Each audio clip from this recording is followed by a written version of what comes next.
जास्त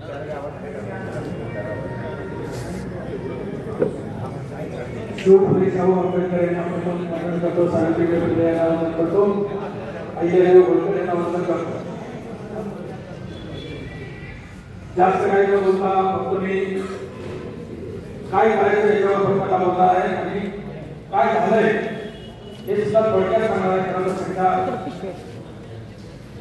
वेळ फार झालेला आहे. प्रांताचा नवीन आदेश निघालेला आहे, मंत्रिमंडळाने काल बैठकीमध्ये काढलेला आहे. ते हैदराबादचं गॅजेट आहे, दुसरं गॅजेट अजून काढणारं जे आहे सातारा गॅजेट आहे, परत त्याच्यानंतर काय औंध गॅजेट पण आहे, कोल्हापूर गॅजेट पण आहे, मुंबई गॅजेट पण आहे, पंढरपूर गॅजेट पण आहे, हुडकायचं आहे. असं सगळं काम चालू आहे. त्याच्यावर प्रत्येक वेळी आपण बोलू. पण आता जे गॅजेट आहे ते आहे हैदराबादचं गॅजेट. ते हैदराबादचं गॅजेट म्हणजे काय, गॅजेट गिअर. गॅजेट गिअर म्हणजे काय, तर त्यावेळेला झालेली जनगणना आहे आणि त्या जनगणनेमध्ये कोणत्या माणसाची किती लोकसंख्या आहे हे लिहिलेलं आहे. तो काय पुरावा होऊ शकत नाही किंवा तो अधिकृत नाही. तरी सुद्धा हैदराबाद गॅजेट जे आहे ते 1881 च्या गॅजेट मध्ये 1,41,41 असा मागणा आहे. 1,41,41 आणि कुणबी फक्त 3,400 आहे. म्हणजे 0.03% ही मराठा समाजाची त्यावेळी त्या मराठवाड्यातली संख्या आहे. आणि मराठवाड्यातली संख्या केवढी आहे म्हणजे आता त्या संख्येने पूर्ण अशी कुणबी सर्टिफिकेट घेतलेले आहे. त्याच्यात कुणीही पाठीमागे राहिलेला नाही. तर आपल्याला एकच निवेदन द्यायचं आहे. निवेदनामध्ये असं म्हटलेलं आहे की आता मी संध्याकाळी पूर्णपणे तयार करतोय आणि उद्या सगळ्याला आपला व्हॉट्सअपवर टाकलेला आहे. मला जी कालपर्यंत माहिती मिळाली होती त्या पद्धतीने मी तयार केलं होतं, पण आज सुद्धा वेगळी माहिती आल्यामुळे आणखी आता वेगळं थोडंसं त्या तयार करून आपली समिती आलेली त्याचा निर्णय वगैरे सगळं घेऊन सकाळी परफेक्टपणे तुम्हाला सगळीकडे पाठवायची व्यवस्था करतो आणि त्याच्याप्रमाणे आपल्या आपल्या जाती संघटनेचं किंवा अखिल भारतीय महात्मा फुले समता परिषदेच्या लेखकावर हे निवेदन प्रत्येक तालुक्यावर द्यायचं आहे, प्रत्येक जिल्ह्यावर द्यायचं आहे. तर आपल्याला एकजूट जर दाखवायचे असेल तर तालुक्याचे कार्यक्रम आपण तालुक्याच्या पद्धतीने करावे. परंतु जिल्ह्याचा कार्यक्रम जो आहे तो गणपती बाप्पा मोरया झाल्याशिवाय हे कार्यक्रम मिळू नये असं आपल्याला वाटतं. पुढल्या आठवड्यात आपण त्याचा विचार करूया आणि आपले कोर कमिटीची बैठक घेऊन त्याच्यामध्ये जिल्ह्याचं नियोजन आपण वेगळ्या प्रकारे करूया. तर हे गॅजेट जे आहे हे गॅजेट 2007 साली त्यावेळेचा औरंगाबाद म्हणजे आताचं संभाजीनगर, छत्रपती संभाजीनगर तिथल्या हायकोर्टाने निकाल दिलेला आहे. मांडला फुले विरुद्ध जयश्री पाटील, म्हणजे मांडला फुले हे आपले न्यायाधीश होते आणि जयश्री पाटील या आपल्या अवघड आहेत, उमरत सदावर्ती यांच्या पत्नी आहे आणि ते थोरात विरुद्ध अशी केस आहे. तर त्याच्यामध्ये मराठा कुणबी आणि कुणबी मराठा हे मागासवर्गीय नाही, हे ओबीसी नाही असा निकाल दिला. पूर्णपणे हे मराठा लोक जे आहेत दादागिरी करतायत आणि या दादागिरीच्या जोर जी आर निघाले आहे ते जी आर पूर्णपणे गार केले जाते याची मला खात्री वाटते. कारण त्यांनी केवळ त्या आझाद मैदानावरून उठवून आणण्यासाठी हा जी आर काढलेला आहे. हा जी आर पूर्णपणे बेकायदेशीर आहे, पूर्णपणे. मागच्या वेळेला जे जी आर काढले होते ते जी आर किंवा 2018 साली पहिल्यांदा गायकवाड कमिशन आलेलं होतं. त्या कमिशनच्या वेळेला तुम्हाला माहिती आहे सोलापूरच्या वेळेला माझ्या हलवा झाला होता गायकवाड कमिशनच्या वेळेला.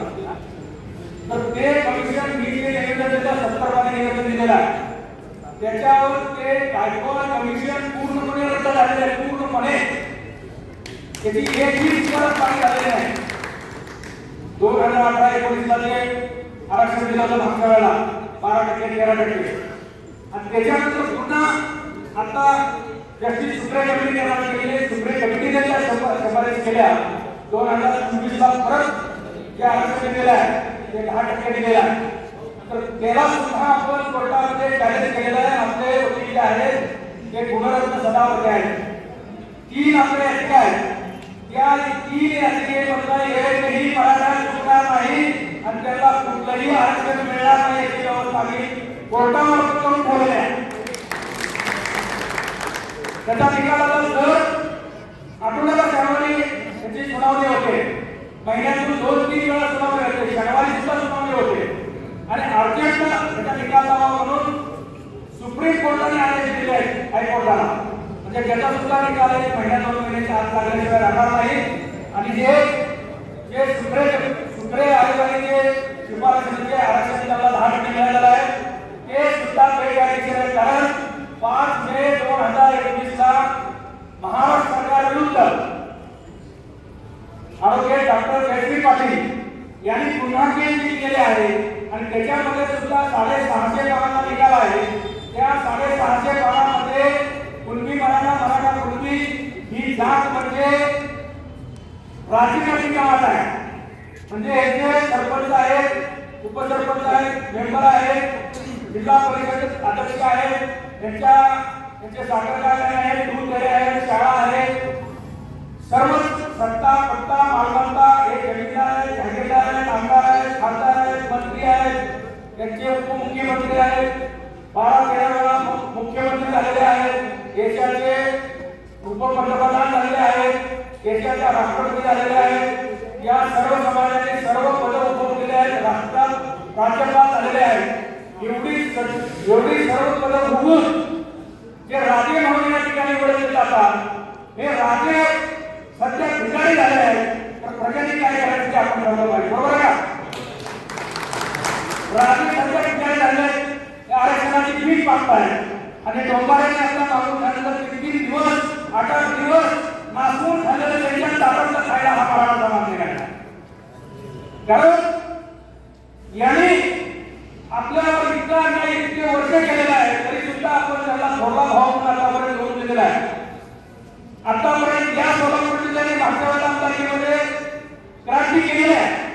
11 पैकी 8 उमेदवार हे बीसी ओबीसी अल्पसंख्याक आहेत. त्यामुळे आपली मेजॉरिटी ही सोलापूर जिल्ह्यात झालेली आहे. फक्त आता एक धक्का द्यायची गरज आहे. एक धक्का आता जिल्हा परिषदला द्या, तुम्ही पंचायत समितीला द्या, नगरपालिकेला द्या, महानगरपालिकेला द्या. म्हणजे हे सगळं सरकार पटवून येते. एकीकडे म्हणायचं आम्ही आमचा डीएनए ओबीसी आणि दुसरीकडे रात्री मराठा समाजाची कमिटी करायची, त्या कमिटीच्या मार्फत आपलं आरक्षण काढून घ्यायचं. हे दुसरीकडे शासनाचं काम आहे. तर या शासनाच्या पाठीमागे राहायचं का राहायचं हे सुद्धा माऊली सांगतील आपल्याला. कारण याने सुद्धा आपल्याला भाऊ म्हणून आपल्या सगळं त्यांना द्यायचा कार्यक्रम केलेला आहे. तर मला म्हणून आता पुढची दिशा द्यायची आहे. पुढची दिशा द्यायची म्हणजे आपल्याला कोर्टात, हायकोर्टात आणि सुप्रीम कोर्टात या केसेस टाकायच्या आहेत. यापूर्वी 3 केसेस टाकले आहेत. या 3 केसेसचा खर्च आपण 20 लाख रुपये स्वतः केलेला आहे. तिथं चंदाराने आले, चंदाराने ऑनलाईन मीटिंग घेतली होती. त्या मीटिंगवर काही शिक्षकांनी, काही नोकरदारांनी अनेकांनी कबूल केलं आपले एवढे पैसे देऊ.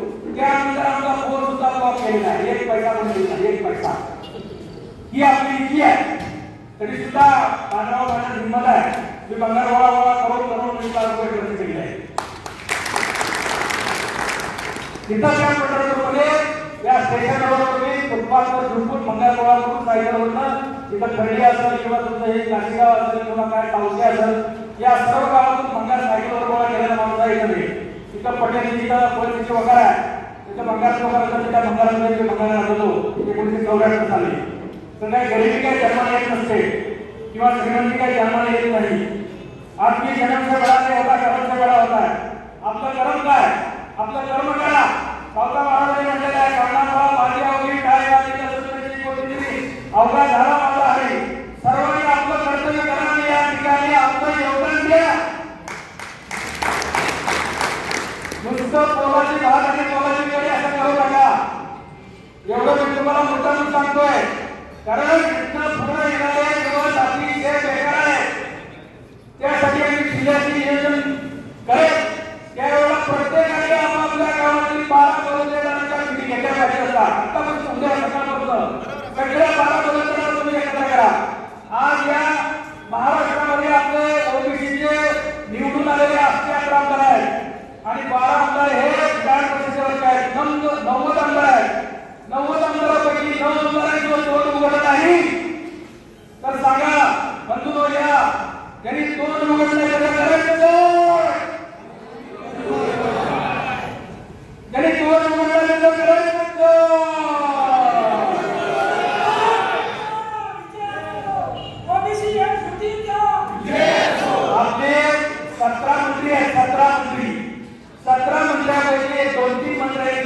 वगळलेलं 2-3 मंत्र. बाकीचे त्या 10-12 मंत्र्यांचं करायचं काय? आपले ओळखीचे मंत्री आहेत राव, कसं काय करायचं? आपल्याला कसं काय करायचं? आता आपल्या चुकले बघायचं नाही. काय बघायचं आहे? जो आपल्याला मदत करतो तो आपला त्याला निवडून द्यायचा. आता बघितलं काय सांगोल्याचं काय झालं? सांगोल्याला आपण म्हणून दोघाला पाडला आणि तिसरा निवडून आला आपला. नवीन एकटा डॉक्टर आहे किंवा नवीन तरुण आहे त्याला निवडून आणलं आणि पहिल्यांदा तो त्यांच्या टाकून गेला त्याचं त्यांचं अभिनंदन केलं. बोला, म्हणजे पुराणीचा नाटक होताच काळ ही पद्धत जर असेल तर त्याला सुद्धा सांगितलं पाहिजे आपली भूमिका काय. कारण त्याला एका वर्गाने मतदान केलं नाही हो, एकाने दिलं नाही, एकाच दिलं नाही. कारण एकाने 90,000 खाली, एकाने 50,000 50,000 खाली पाहिजे, मजूर राहिली कुठं? बाकीच्या धनगरमाळी आणि इतर समाजाने मदत देऊन निवडून आणलं आणि त्या म्हातारीसाठी म्हातारी परत आमच्या वाटलेला आहे. तर मंजूर आता पुढच्या काळामध्ये आपल्या समाजाकडे बघायचं नाही, आपल्या जातीकडे बघायचं नाही, ओबीसी सुद्धा बघायचं नाही. आपल्याला जर मदत करणारा कोणी असू द्या त्याला आपण निवडून आणा त्याला. कारण आपल्या विरोधात जो दुसऱ्याच्या स्त्रियांवर त्याला पहिल्यांदा पाण्याचा कार्यक्रम करायचा आहे का? जे आपल्या विरोधात वागतात त्याच्यात करायचे काय?